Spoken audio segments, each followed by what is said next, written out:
Dear students, now we are going to solve the 13th problem in ratio analysis of management accounting. ఇది ratio అనాలిసిస్లో second model, నిష్పత్తుల విశ్లేషణలో second model. ఈ మోడల్లో మనకి ఏం జరుగుతుందంటే నిష్పత్తులు ప్రాబ్లంలో ఇవ్వడం జరుగుతుంది. ఆ నిష్పత్తుల ఆధారంగా మనం ఏం చేస్తామంటే ఒరిజినల్ వాల్యూస్ అంటే అసలు విలువను లెక్కించి వాటి ఆధారంగా ఆస్తులు బట్టి ఒక్కొక్కసారి ట్రేడింగ్ అకౌంట్, పిఎంఎల్ అకౌంట్ కూడా ప్రిపేర్ చేయడం జరుగుతుంది. Before solving the problem I would like to read it. From the following particulars prepare balance sheet. క్రింది వివరాల నుండి ఆస్తుల పట్టిని తయారు చేయండి. సేల్స్ బై టోటల్ అసెట్స్, అమ్మకాలు బై మొత్తం ఆస్తులు is equal to 3. Sales by fixed assets, అమ్మకాలు బై స్థిరాస్తులు is equal to 5. Sales by current assets, అమ్మకాలు బై ప్రస్తుతాస్తులు is equal to 7.5. Sales by inventory, అమ్మకాలు బై సరుకు is equal to 20. Sales by debtors, అమ్మకాలు బై రుణగ్రస్తులు is equal to 15. Current ratio 2. Debt by equity 1. Sales, అమ్మకాలు 36 లక్షలు. ఇది problem. First మనం ఏం చేయాలంటే సేల్స్ బై టోటల్ అసెట్స్, అమ్మకాలు బై మొత్తం ఆస్తులు తెలుగులో అనుకుంటాం, ఈజ్ ఈక్వల్ టు వాడు 3 ఇచ్చాడు. అప్పుడు మనం సేల్స్ మనకి 36 lakhs ఇచ్చాడు, అమ్మకాలు 36 లక్షలు ఇచ్చాడు. టోటల్ అసెట్స్ ఎక్స్ మనకి ఏం తెలియదు కాబట్టి దాన్ని ఎక్స్ అనుకుంటాం, ఈజ్ ఈక్వల్ టు 3. ఇక్కడ ఏమి లేకపోతే ఇక్కడ 1 వేసుకుని మనం చెప్తుంటే 3x is equal to 36 lakhs into 1. 3x is equal to 36 లక్షలు. Therefore x is equal to 36 లక్షలు బై 3 అంటే 12 lakhs అనమాట. ఎక్స్ అని దేని అనుకున్నాం మనం? టోటల్ అసెట్స్ని లేదా మొత్తం ఆస్తుల్ని మనం ఏమనుకున్నాం అంటే ఎక్స్ అనుకున్నాం కాబట్టి మొత్తం ఆస్తులు ఎంతంటే 12 lakhs అనమాట. దేర్ ఫర్ మనకి total assets is equal to 12 lakhs లేదా 12 లక్షలు అనమాట. Next sales by fixed assets, అమ్మకాలు బై స్థిరాస్తులు ఈజ్ ఈక్వల్ టు 5 అన్నాడు. అప్పుడు మనకి అమ్మకాలు ఎంత ఉన్నాయి? 36 lakhs బై మనకి స్థిరాస్తులు తెలియదు ఎక్స్ అనుకుంటాం, ఈజ్ ఈక్వల్ టు 5 బై 1 మనం వేసుకుంటాం అనమాట. అప్పుడు 5x ఈజ్ ఈక్వల్ టు 36 లక్షలు. 1 ఇంటూ 36 ఎంతంటే 36 లక్షలు అవుతుంది కాబట్టి 5x ఈజ్ ఈక్వల్ టు 36 లక్షలు. ఎక్స్ ఈజ్ ఈక్వల్ టు 36 లక్షలు బై 5 వేస్తే 7,20,000 వచ్చింది. స్థిరాస్తులు లేదా ఫిక్స్డ్ అసెట్స్ ఎంతంటే 7,20,000. ఎక్స్ అని దేన్ని అనుకున్నామో అదే మనకి లాస్ట్లో వచ్చిన వాల్యూ అవుతుంది అనమాట. ఫిక్స్డ్ అసెట్స్ మనం స్థిరాస్తులు ఎక్స్ అనుకున్నాం కాబట్టి మనకి దేర్ ఫోర్ ఫిక్స్డ్ అసెట్స్ లేదా స్థిరాస్తులు ఈజ్ ఈక్వల్ టు 7,20,000 అనమాట. Next sales by current assets, అమ్మకాలు బై ప్రస్తుతాస్తులు ఈజ్ ఈక్వల్ టు 7.5. అప్పుడు మనం చేస్తామంటే 36 lakhs బై మనకి కరెంట్ అసెట్స్ లేదా ప్రస్తుతాస్తులు తెలియవు, ఈజ్ ఈక్వల్ టు 7.5 బై 1 వేసుకుంటాం. ఎప్పటిలాగే 7.5x ఈజ్ ఈక్వల్ టు 36 లక్షలు. Therefore x is equal to 36 లక్షలు బై 7.5 అంటే 4,80,000 వచ్చింది. కరెంట్ అసెట్స్ లేదా ప్రస్తుతాస్తులు ఎంతంటే మనకి 4,80,000. Sales by inventory, sales by inventory అంటే అమ్మకాలు by inventory is equal to 20 లేదా 20 టైమ్స్. అప్పుడు 36 లక్షలు బై మనకి ఇన్వెంటరీ తెలియదు ఎక్స్ అనుకుంటాం, ఈజ్ ఈక్వల్ టు 20 బై 1 వేసుకుంటాం. అప్పుడు 20x ఈజ్ ఈక్వల్ టు మనకి ఎంత అవుతుందంటే 36 లక్షలు అవుతుంది. అప్పుడు therefore x is equal to 36 లక్షలు బై 20 అంటే మనకి ఎంత వచ్చిందంటే 1,80,000 వచ్చింది. ఇన్వెంటరీ ఎంత అంటే 1,80,000. సరుకు లేదా ఇన్వెంటరీ అన్న ఒక్కటే, దాని వాల్యూ ఎంత అంటే 1,80,000. సేల్స్ బై డెటార్స్, అమ్మకాలు బై రుణగ్రస్తులు ఈజ్ ఈక్వల్ టు 15. అమ్మకాలు బై రుణగ్రస్తులు ఈజ్ ఈక్వల్ టు 15 టైమ్స్ అన్నా 15 అన్నా ఒకటే. 36 lakhs బై మనకి రుణగ్రస్తులు తెలియదు ఎక్స్ అనుకుంటాం, ఈజ్ ఈక్వల్ టు 15. ఇక్కడ 1 వేసుకుంటాం, ఏం లేకపోతే కనుక 1 కింద లెక్క అనమాట. అప్పుడు మనం 15x is equal to 36 lakhs. 15x is equal to 36 లక్షలు. Therefore x is equal to 36 లక్షలు బై 15 అంటే దట్ ఈజ్ ఈక్వల్ టు ఎంత వచ్చిందంటే 2,40,000 వచ్చింది. అదేంటంటే డెటార్స్ లేదా రుణగ్రస్తులు. డెటార్స్ లేదా రుణగ్రస్తులు ఎంతంటే 2,40,000 అనమాట. ఇప్పుడు ప్రస్తుత నిష్పత్తి is current ratio is equal to current assets by current liabilities. ప్రస్తుత నిష్పత్తి ఈజ్ ఈక్వల్ టు ప్రస్తుతాస్తులు బై ప్రస్తుతప్పులు. ప్రస్తుత నిష్పత్తి ఎంత చెప్పాడు? 2 అని చెప్పాడు.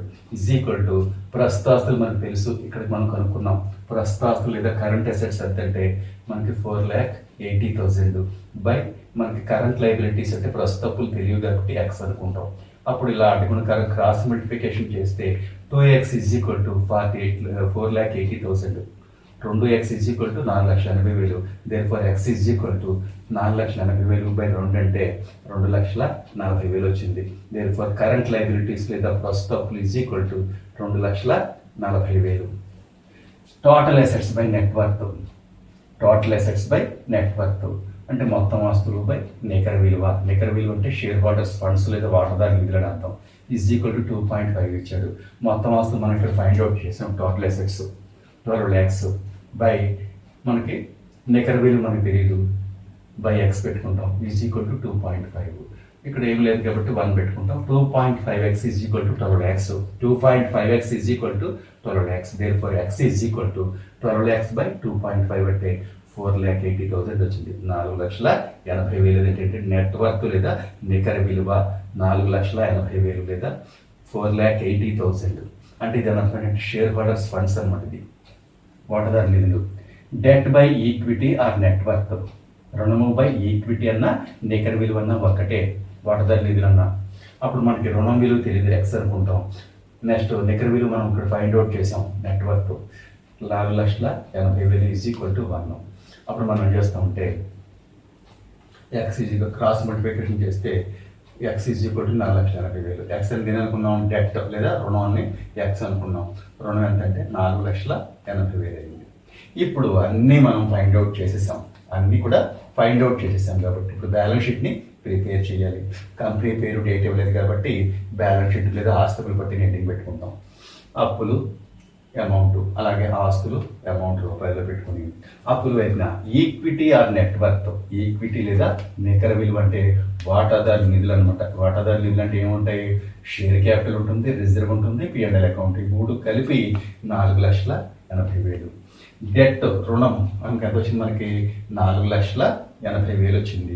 అలాగే కరెంట్ లైబిలిటీస్ ప్రస్తుత అప్పులు ఎంత వచ్చినాయి అంటే మనకి 2,40,000 ఎంత వచ్చింది. చూడండి ప్రస్తుత అప్పులు కరెంట్ లైబిలిటీస్ ప్రస్తుత అప్పులు 2,40,000 వేసుకుంటాం. ఇటువైపున ఫిక్స్డ్ అసెట్స్ స్థిరాస్తులు 7,20,000 వచ్చింది. 7,20,000. స్టాకు లేదా ఇన్వెంటరీ ఎంత వచ్చిందంటే 1,80,000 వచ్చింది. ఆ తర్వాత రుణగ్రస్తులు మనకి 2,40,000. డెటార్స్ రుణగ్రస్తులు ఎంత వచ్చిందంటే 2,40,000. ఇప్పుడు మనం ప్రస్తుత ఆస్తులోంచి సరుకు రుణగ్రస్తులు తీసేయండి. ప్రస్తుత ఆస్తులు ఎంత ఉన్నాయి? మనకి 4,80,000 ఉన్నాయి. అందులోనూ సరుకు రుణగ్రస్తులు ఈ 2 కూడా మనకు ప్రస్తుతాస్తులే. ఈ 2 కూడా ప్రస్తుతాస్తులే కాబట్టి ఈ మొత్తం ప్రస్తుతాస్తులోంచి స్టాకు, డెటార్స్, రుణగ్రస్తులు, సరుకు కలిపి తీసేస్తే 60,000 వస్తుంది. ఆ 60,000 ఏంటంటే క్యాష్ అవుతుంది అనమాట. ఎప్పుడు కూడా కరెంట్ అసెట్స్ అంటే ఎప్పుడు ఏమంటాయంటే సరుకు ఉంటుంది, రుణగ్రస్తులు, నగదు.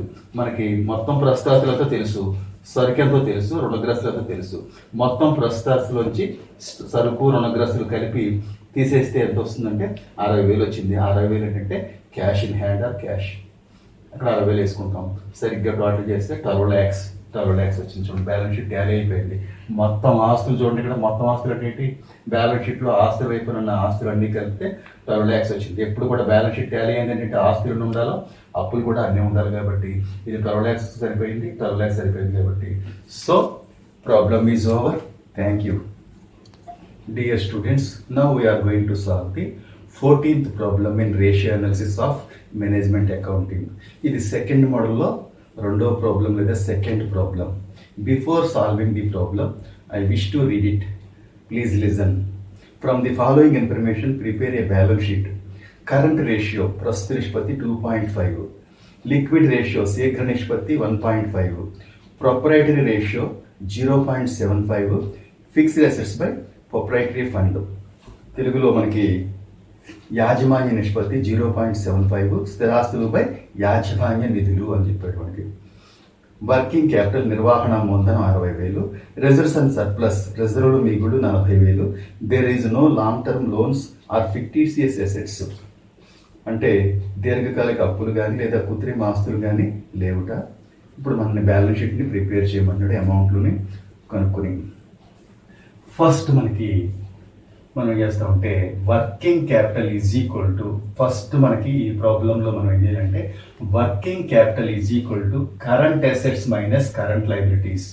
నిర్వహణ మూలధనం ఈజ్ ఈక్వల్ టు ప్రస్తుతాస్తులు మైనస్ ప్రస్తుతప్పులు. బాగా గుర్తుపెట్టుకోండి, నిర్వహణ మూలధనము లేదా చర మూలధనం కూడా మనం లాస్ట్ మోడల్లో తెలుసుకున్నాం.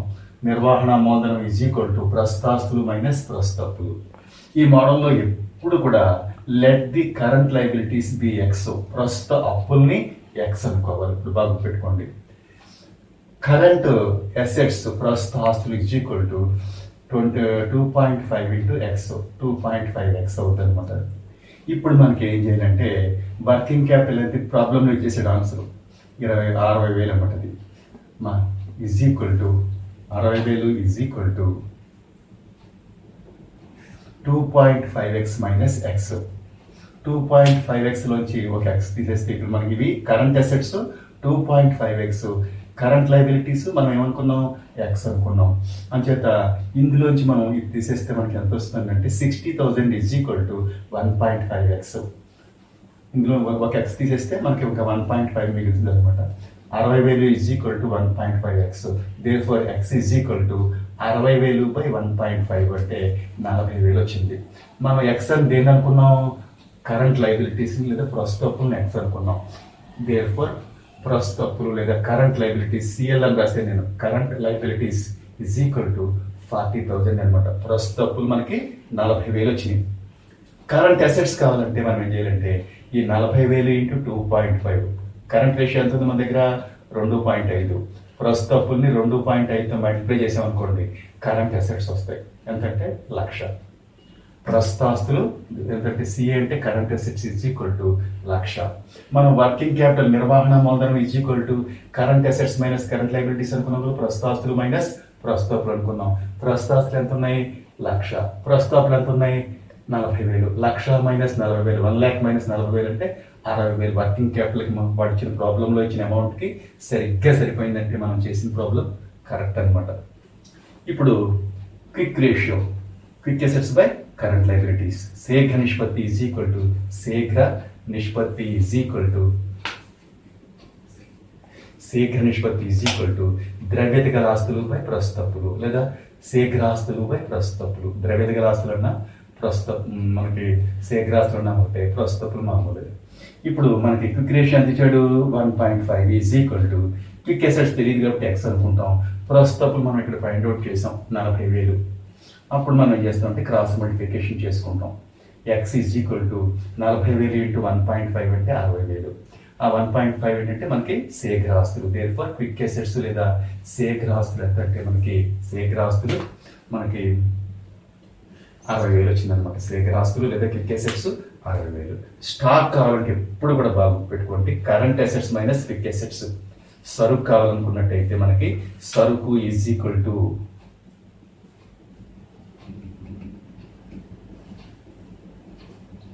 సరుకు ఈజ్ ఈక్వల్ టు ప్రస్తుతాస్తులు మైనస్ ద్రవ్యత గల ఆస్తులు లేదా శీఘ్ర ఆస్తులు.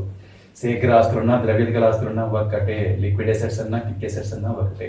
మనకి ప్రస్తుతాస్తులు 1,00,000 ఉన్నాయి, మనకి శీఘ్ర ఆస్తులు 60,000 ఉన్నాయి. డిఫరెన్స్ 40,000 ఏమవుతుందంటే స్టాక్ లేదా ఇన్వెంటరీ 40,000 రూపీస్ వచ్చిందనమాట.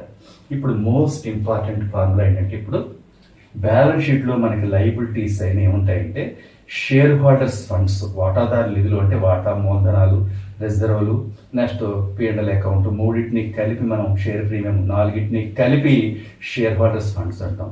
లాంగ్ టర్మ్ లైబిలిటీస్ అంటే డిబెంచర్లు, నెక్స్ట్ ఏంటంటే మనకి బ్యాంక్ అప్పులు, బ్యాంక్ లోన్స్ అనమాట. ప్రస్తుత అప్పులు అంటే మీకు తెలుస్తున్నాయి రుణదాతలు, bills payable, bank overdraft, outstanding expenses, next ఏంటంటే dividends payable, provision for taxation, ఇవన్నీ కూడా కరెంట్ లైబిలిటీస్. అప్పుల వైపున మనకి వాటాదారు నిధులు ఉంటాయి, దీర్ఘకాలిక అప్పులు ఉంటాయి లేదా దీర్ఘకాలిక రుణాలు ఉంటాయి, ప్రస్తుత అప్పులు ఉంటాయి. ఎప్పుడు కూడా బ్యాలెన్స్ షీట్లో అప్పుల వైపున ఈ 3 ఉంటాయి. అలాగే ఆస్తి వైపు ఏముంటాయి, స్థిరాస్తులు ఉంటాయి, ప్రస్తుత ఆస్తులు ఉంటాయి, కరెంట్ అసెట్స్, నెక్స్ట్ ఏంటంటే మనకి ప్రస్తుత ఆస్తులు.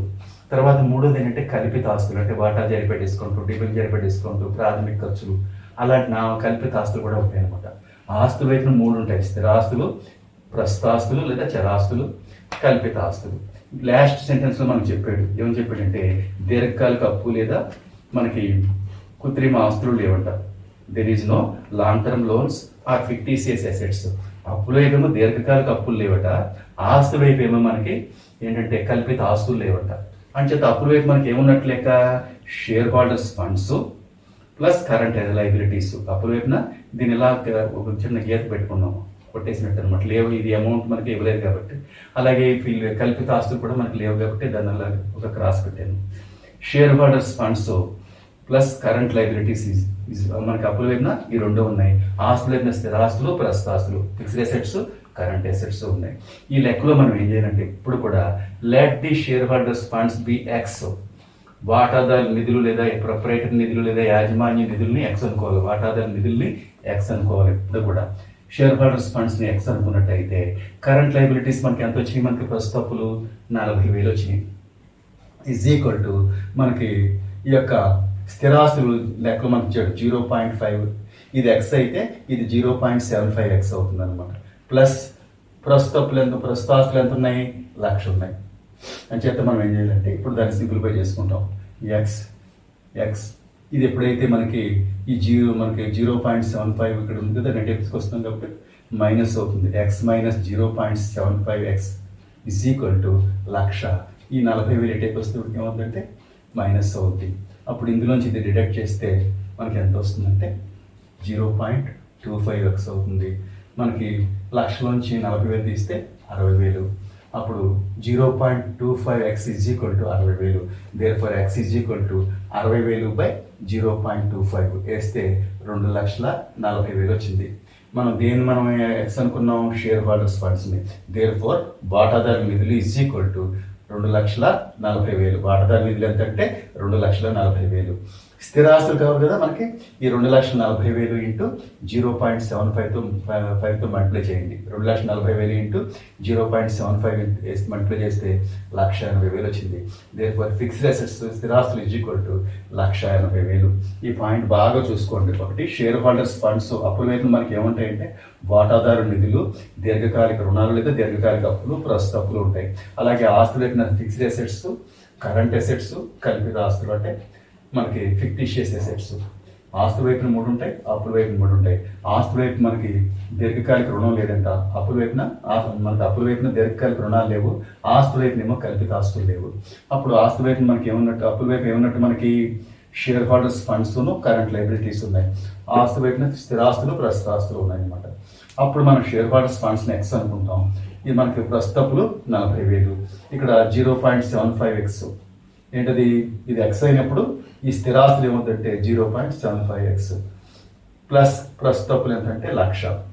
ఇప్పుడు మనం దీన్ని సింప్లిఫై చేసుకుంటే X minus 0.75 X is equal to 1,00,000 minus 40,000 అంటే 60,000. అప్పుడు ఇందులోంచి తీసేస్తే 0.25 ఎక్స్ ఈ 60,000 తీసుకొస్తాం. Therefore x is equal to 60,000 by 0.25 అంటే 2,40,000. వాటాదారు నిధులు 2,40,000 వచ్చింది. స్థిరాస్తులు కావాలంటే 2,40,000 ఇంటూ 0.75 మల్టిప్లై చేస్తే 1,80,000. Fixed assets is equal to 1,80,000. ఇప్పుడు బ్యాలెన్స్ షీట్ చేస్తాం. బ్యాలెన్స్ షీట్లో ఫస్ట్ మనం క్యాపిటల్ వేయాలి. Share holders funds minus reserves and surplus. Share holders funds మనకి ఎంత ఉన్నాయి, 2,40,000 ఉన్నాయి. అందులోంచి మనకి ప్రాబ్లంలో రిజర్వ్స్ అండ్ సర్ప్లస్ 40,000 ఇచ్చాడు. 2,40,000 నుంచి రిజర్వ్స్ అండ్ సర్ప్లస్ తీసేస్తే 2,00,000 ఏమవుతుందంటే మూలధనం అవుతుంది అనమాట. మూలధనం క్యాపిటల్ 2,00,000, రిజర్వ్స్ అండ్ సర్ప్లస్ 40,000, ప్రస్తుతప్పులు 40,000 ఉంది. ఇటువైపు ఆస్తుల వైపున స్థిరాస్తులు 1,80,000 ఉంది. అలాగే మనకి నెక్స్ట్ ప్రస్తుత ఆస్తులు కరెంట్ అసెట్స్. మనకి సరుకు కూడా మనకి ప్రస్తుత ఆస్తి అవుతుంది. సరుకు ఎలా వచ్చింది మనకి, ప్రస్తుత ఆస్తులు మైనస్ ద్రవ్యత ఆస్తులు అంటే మనకి సరుకు ఎంత వచ్చింది, 40,000 వచ్చింది. మొత్తం ప్రస్తుత ఆస్తులు మన దగ్గర 1,00,000 ఉన్నాయి. అందులోంచి 40,000 సరిపోతే ఇతర ప్రస్తుత ఆస్తులు లేదా అదర్ కరెంట్ అసెట్స్ ఎంతంటే 60,000. మొత్తం ప్రస్తుత ఆస్తుల్లోంచి మనం సరుకు తీసేసినట్టయితే ఇతర ప్రస్తుత ఆస్తులు లేదా అదర్ కరెంట్ అసెట్స్ ఏంటంటే 60,000 వచ్చింది. టోటల్ చేసుకుంటే రెండు వైపులా కూడా 2,80,000 తోటి బ్యాలెన్స్ షీట్ టాలీ అయిపోయింది. So problem is over. Thank you.